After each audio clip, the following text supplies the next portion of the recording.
What is up everybody, welcome back. Today we're going to be looking at some of the must play ports on your PS Vita. So let's get started.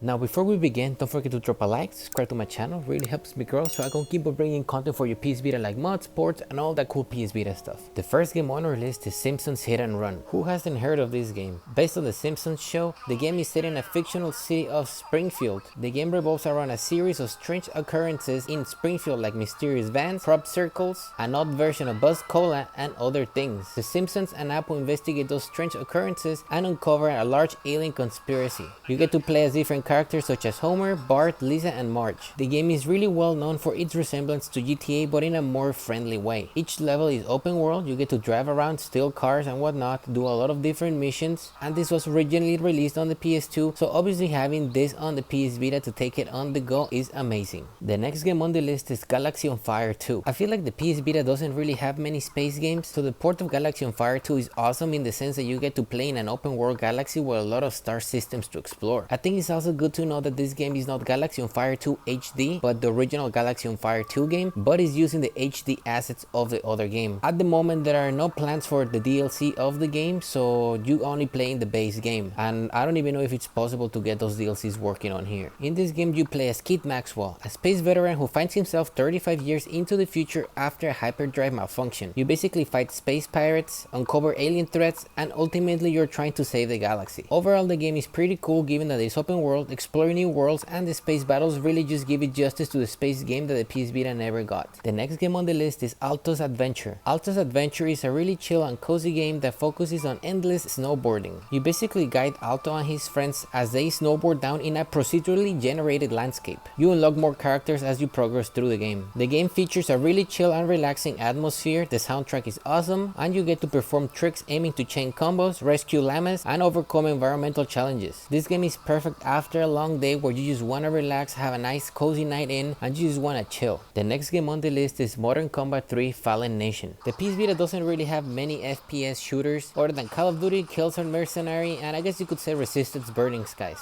So having a new FPS on the PS Vita, and a good one at that, really fills a much needed gap and gives the Vita fans something exciting to look forward to. Modern Combat 3 is set in a future scenario where the US is under attack by a few countries that form an alliance called the KPR. You play as an American soldier fighting to defend their homeland. The game features different locations such as urban environments, the wilds, and enemy strongholds. There are also different types of missions, so on top of running guns blazing, you also take part of car chases and helicopter missions where you help your squad to get to certain locations safely. The next game on the list is Coffee Talk. Coffee Talk is another one of those cozy games that basically is a visual novel similar to the bartending cyberpunk game Valhalla, but in this case you're a barista that serves mostly coffee to customers. It's basically a talking simulator where you listen to the problems and stories of your customers, who are, by the way, fantastical beings like elves, orcs, vampires, werewolves, and whatnot. The drinks you make influence the direction of the conversation and the relationships with the customers, so giving them a drink that they didn't ask for will get you a different result than making their order correctly. It's a relaxing game. You also get to change the music of the shop, unlock new drinks, and there's a lot of focus on emotional connection and understanding in human relationships. This game is also one of those games that is really good when you already had a long day, you just get home, you want to play something but you don't want to play anything too chaotic. This is a relaxing game. You get to make drinks for your customers and you get to enjoy a nice soundtrack. And the last game on this list is The World Ends With You Solo Remix. The World Ends With You is basically a port of the Nintendo DS game that goes by the same title. It's an action RPG set in the trendy Shibuya district of Tokyo. The story revolves around Neko Sakuraba, a teenage boy who wakes up in Shibuya with amnesia and finds himself forced to participate in a mysterious game called the Reaper's Game. You basically have to survive the Reaper's Game and figure out why you're in it and what's going on. The gameplay involves completing missions and battling creatures called noise to survive. The game was overall well received by fans and the story has a lot of depth to it.